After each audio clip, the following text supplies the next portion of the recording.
Ask the Messenger's TV show is a TV show that educates, informs, and entertains our viewers on public health issues such as mental illness, suicide, addiction, illness and disease, COVID-19 relief, crime, domestic violence, homelessness, human trafficking, employment opportunities, healthcare, and more.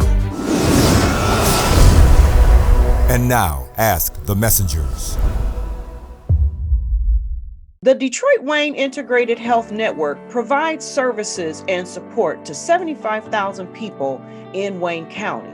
DWIHN serves people with mental illness, intellectual and developmental disabilities, individuals with substance use disorders, and children with serious emotional disturbances. DWIHN is the largest and most diverse community mental health agency in the state of Michigan, and it is committed to providing the highest quality of integrated health care to those it serves while working alongside with dedicated and compassionate provider network.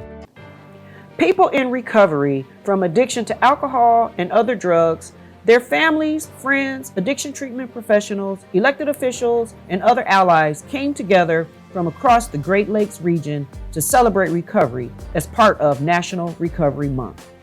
Ask the Messengers is always excited to be part of the annual Michigan Celebrate Recovery Walk and Rally that was held this year at Freedom Hill in Sterling Heights. It's always an honor for us to be included in this celebration and being able to bring you a few of the real people who shared their real stories about their personal addiction experiences and how they have chosen to take that first step to a better quality of life. Today on Ask the Messengers, our street reporter, LaShawn Battle, caught up with Dr. Benjamin Jones, President and CEO of NCADD of Greater Detroit, as he shares the importance of this annual walk. Plus, our team talked with those in attendance who were willing to share their stories. And now let's go to our street reporter, LaShawn Battle, and Dr. Benjamin Jones at this year's Recovery Walk. Ask the Messengers begins now.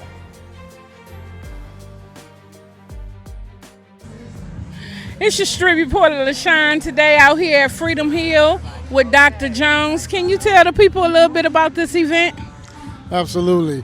This is the Michigan Celebrate Recovery Walk and Rally, and we've been doing this event for 23 years. It celebrates the fact that people can and do recover from alcohol and other drug addiction. So you say alcohol and drugs or all recovery? All recovery. This is all recovery, mental health, whatever it is. We want to celebrate the fact that people can get better. Sometimes folks don't know that individuals actually can get better, especially as you see them going through their trials and tribulations. You get the idea that it may never end. And we here to say there's hope. There's hope that it can end, it can change. And we just need to create an atmosphere that allows people to change. Are you also a person in long-term recovery? I am a person in long-term recovery, and from many years of my own personal uses and choices that were problematic for me. But I'm grateful. My recovery started when I came to the church. I came to church, so mine was a little different than some people there. Mine didn't come through the fellowship, which highlights the fact that there are many pathways to recovery. Absolutely. My pathway was through the church. I shouldn't say I just came, I was drawn. I was brought into the church and got saved, and that changed everything for me. The last time I smoked a joint was the night I got baptized, and so I've been clean ever since, and that was 1983. So okay. That's 40 years ago. Was that 40? 40 years ago, yeah. So what do you think about medical marijuana? I'm a proponent for medicinal help for individuals. I don't know that marijuana is the answer for that. I encourage people to talk with their physicians and get the help that they need. I certainly think that there's some questions about how it's administered. Sometimes I think in our communities, what's being promoted as medical is really recreational. And I'm one, since I came from that era, I know the difference between something being recreational and something being medical. And you could tell when the line at the dispensaries on New Year's Eve is, 3 blocks long on New Year's Eve. If it was medicinal, that wouldn't be the case. That's certainly recreational. Is there anything else that you would like to add to this? Sure. I want to say that if you're a person in recovery, you can continue to do it, take it one day at a time, and then turn around and help somebody else. That's how you can keep it. You best keep it if you give it away. And so we want you to do that. Then the other thing is, if you're a family member of somebody that is either in recovery or needs to be in recovery, first of all, families need recovery as well. And educate yourself, learn what you need to learn in order to be the kind of help that your loved one needs you to be. That's important.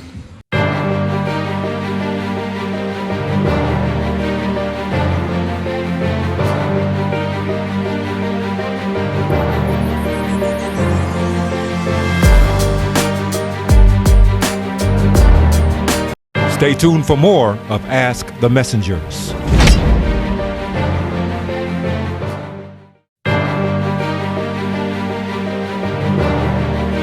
What brings you out to the Recovery March? Why is it important that you be here today? Well, I'm in a rehab right now because I have bad behaviors, impulsive behaviors as well that led me to drinking. But I'm learning how to cope with that instead of just going with my impulsive behaviors. Just think things through and think about the consequences and think about my family and think about my life and just think. Amen, amen. Amen. So you're part of a treatment program right now? Yes, I am. Sacred Heart. All right, there we go. Sacred Heart once again. All right, well, you guys over at Sacred Heart seem like they're doing a wonderful job, and you seem like you're getting the help that you need over there, right? Yes, we are. Okay, and so is this the first recovery march that you've been to? No, I was in Belial, Okay. and that was nice as well. All right, then. All right, well, tell me, I think our viewers would like to know, what was your drug of choice? Alcohol. Alcohol? Yes. Okay. Yes. And how long have you been drinking, or was you drinking? How long? For like 2 years. For 2 years? Yes. Okay, then. Yes. All right. So what caused you to know that alcohol had become a major problem? What was it? When I started missing work. Okay. All right. Did you lose your job? No, thank God. Not yet. Okay. All right. Well, that's okay. So now you're in treatment program. You're getting the help that you need. And what would you say to someone who's still out there drinking or drugging? Okay. What would you say to encourage them? I encourage whoever has the drinking problem or the drug problem. I believe that you guys that we don't have a drinking or a drug problem. We have a behavior problem. Wonderful, wonderful. Old behaviors, old thinking. The thinking. Couldn't have said it any better. Okay. Yes. All right. Well. And there's an enemy that's out to kill, steal, and destroy. I'm coming by way of Sacred Heart. It's just a great event. It teaches people sobriety, how to stay clean, how to change your life, for a new way of living. Okay. And what substance did you use? Well, at the time, I was drinking cocaine, a little bit of marijuana. That's pretty much it. Right, what are you working on to get rid of that problem? What are you working on to help yourself? And are you in treatment? Yeah, we're in treatment right now. So right now we're focused. Actually, this time paying attention, working the steps, working the 12-step program, and actually being part of the solution instead of just going and. So you're in that thing we call the process. The process. All right. That's what we'll call that. Yeah, it's the process. There you go. Okay, man. And so listen, what would you say to someone who has not yet tried treatment or recovery? What would you say to them? I would say give it a chance. Give it a try. If you tried everything else, give this a chance. It's absolutely free. It comes with no consequences. A lot of us, we like to engage in substances and things of that nature, but we don't like the consequences. This comes with nothing but positive consequences. As you can see, the event around here, good consequences, good people, good reactions, good promotions. It's just nothing but good. Tell me, what do you guys think of the Recovery March? What brings you out here today, and what you think of the march? This is my third time coming. I did come on Belle Isle, where it's held previously, and I thought it'd be nice to come to the new one. I just got out of treatment, got 40 days clean. I'm staying at a 3-quarter house, and they're getting us into all these cool fundraisers, and I enjoy it very much. Wonderful, guys. Okay, tell me a little bit about what was your drug of choice again? Heroin. And yours? Crack. Okay, and tell me, if there's, what would you say to someone that's still out there using, who haven't gotten themselves into treatment? What would you say to encourage that person? It gets better. Yeah, worse, never better. And if you can't do it one way, there's many roads to recovery. I'm in MAD assistant treatment, and it's really helped me.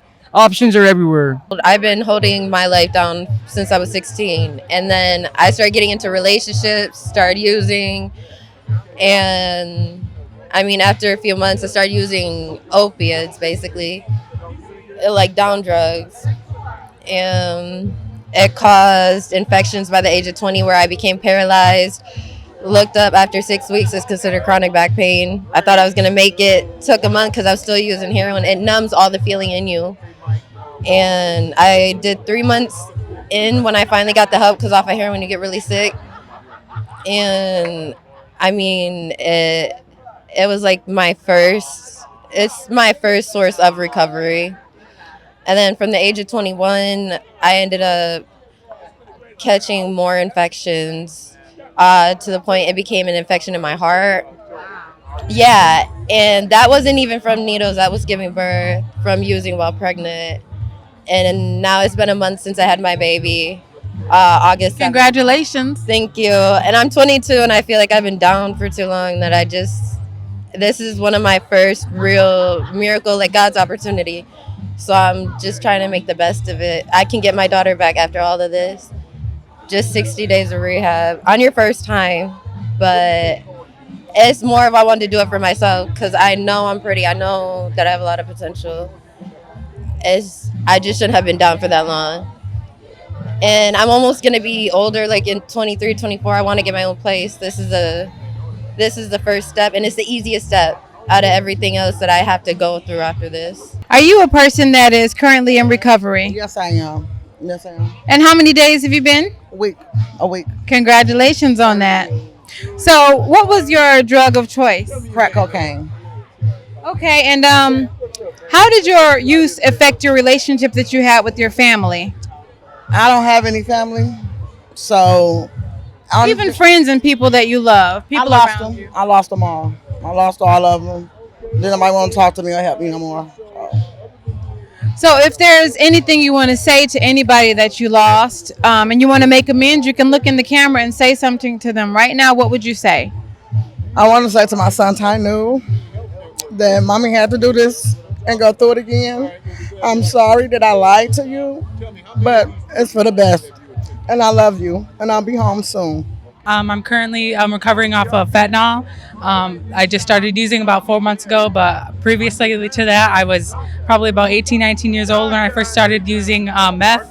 And then I didn't think it was much of a problem until like recently. My husband overdosed in the beginning of this year, and we have a child together. So, you know, it's been a hard year, but I'm definitely grateful I'm here to recover and become a better person.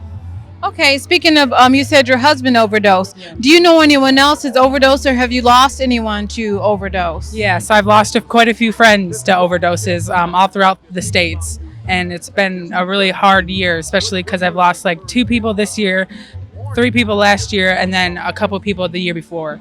So. And how has your using affected your relationship with your friends and family? So with my family, I just became very distant. Haven't seen them most this whole year. And then, well, since my husband passed away, I grieved for a while. And I mean, I'm still grieving. But I do have a boyfriend now. He's a really great guy, and we're getting sober together. He's in treatment upstate, and I'm down here. And my son is with my father. So, you know. If you could look into that camera right now and give somebody a word of encouragement, or somebody who wants to start the journey but they don't know how, what would you say to them? I would just tell them, seek out help, talk to your family, talk to your friends. They're more than likely to become, down to your level and, work with you. And I'm sure they just want nothing but the best for you. Shine and shine. How about that? That's what's up. What was your drug of choice? Mine was opiates and cocaine. How long did you use? About 20 years. When did you get tired and say, look, enough is enough, I'm done? Took a look back at my life and realized how old my kids were and how long I've been doing it. And yeah, that's a hard question without getting choked up. But I just looked at myself one day like, what the hell am I doing, What am I doing? I got kids, I got a wife. I'm stupid, man. And they've been with me this whole time, so. So, are you in treatment? Yes. Yep. How long you been clean? Couple weeks. How does that feel? Feels good. It's encouraging because I've never been around anybody that could relate to me and what I've been through. I've always been textbook people and stuff, so to have people that can relate to me and ain't gonna take my BS because they've been there felt great. So I need somebody to call me out on my things, you know what I'm saying? So I'm actually inspired to maybe become a recovery coach one day, or somebody that can get in and tell people they're full of BS and get right, you know what I mean? They ain't gonna pull the cover over my eyes. I've been there, done that, So do you have any support now? Yeah, I do. I got really close friends and family, and my wife and kids, and everybody at my unit. You know what I'm saying?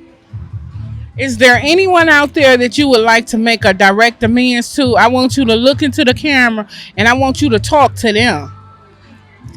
Trying to make me cry? I just want to apologize to my wife, Amanda, my kids, Macy, Ashton, and Miley. Sorry. That's all I got. You're trying to get that water going, ain't you? We love y'all kids.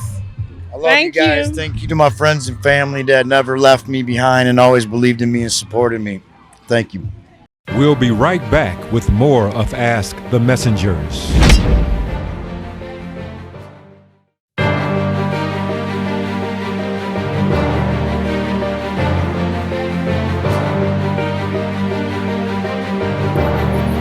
Tell me, are you enjoying yourself out here on today? Oh, yeah. It's right. very fun. Is this your first recovery march? Yes. Okay. All right. And tell me, are you now, or have you ever been in treatment for substance abuse? Yeah, this is my third time at Naomi's Nest. So, yeah, I've tried a couple times, but didn't really get it. So this time I have a little bit more support and a little bit more tools, and I'm applying them to do a little better. That's good. We're glad for you, and we hope that everything works out for you this time around, right? What are you going to do different? I'm going to try to use my coping skills, stay away from people who are no good for me. That's right. Try to keep myself busy, go to meetings, stay around supportive people. All right, those that support your recovery, right? Yes. Good for you. Good for you. And so listen, I guess the next thing we want to know, what was your drug of choice? Heroin and crack cocaine. Okay, how long did you use? About 9 years. Okay. Do you know anyone who ever overdosed? Oh, yeah. Yeah, lots of times? Yeah, I've never overdosed, but I know that the day would come, so. Did that scare you? Oh, yes, very scary. Okay. All right. Well, we thank God that didn't happen to you. And sorry it happened to whoever he was, right? Yeah. But so now, what are you going to do after treatment? I'm going to go to transitional, stay in stay kind of under the roof of being more stern and having, somebody to tell me what to do, how to do it, all that stuff, until I can learn how to do it on my own and use my skills on my own without needing somebody to remind me. What's your name? My name is Veronica. Hi, Veronica. So nice to meet you. What do you think about this event going on here today? I think it's a great thing. This is my first recovery event, and this is something I want to keep coming back to. I think it's really special to see everyone in recovery in it together. Are you a person in recovery? And if so, can you tell me a little bit about your story? Yes, I am in recovery. I'm actually currently 111 days sober. I'm in rehab right now. My story is I had a whole lot of trauma that I've dealt with, haven't really processed it fully, and I started using to escape my own reality. And for a long time, I had been searching for peace, tried to find it, but not the way that I was doing it. I got in trouble with the law, and that really sunk in for me to really changed my life. And I sat for a long time and then entered treatment, and I'm honestly the happiest I've ever been. So I'm so glad to hear that. So how has the using affected the relationship with your family and friends and the people around you? A lot of pushback. So right now I'm rebuilding trust. And I know it's going to take a little bit, but they are very supportive now, knowing that I am fighting for my own recovery, so I have a lot of support now than I ever have. So if there's anything you want to say to your family or friends or the people who love you and are there for you, you can look into the camera and say something to them. What would you say? I would tell my family I love you guys so much. You have been phenomenal for me. I could not have done it without you guys, so thank you. What are some of your goals in recovery? Well, my goal is to continue my recovery, and number one, to stay clean.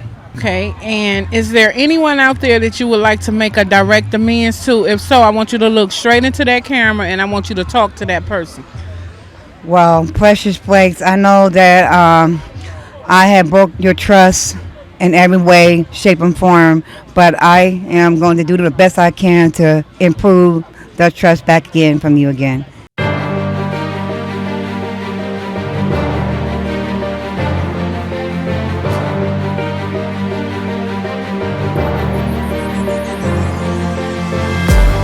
Well, that concludes this week's episode of Ask the Messengers. We also invite you to follow us on Facebook, Instagram, Twitter, and to subscribe to our YouTube channel. If you would like to help support our show, please feel free to make a donation of any kind by visiting our show website, www.askthemessengers.org. If you prefer to mail donations, please make check or money order payable to Ask the Messengers TV show and send it to 18400 Schaefer Highway, Detroit, Michigan 48235.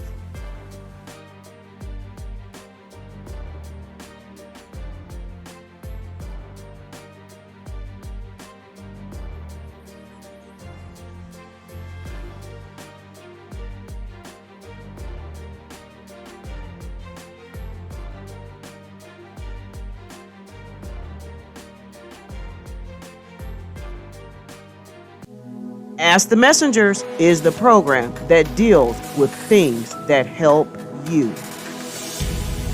Thank you for watching.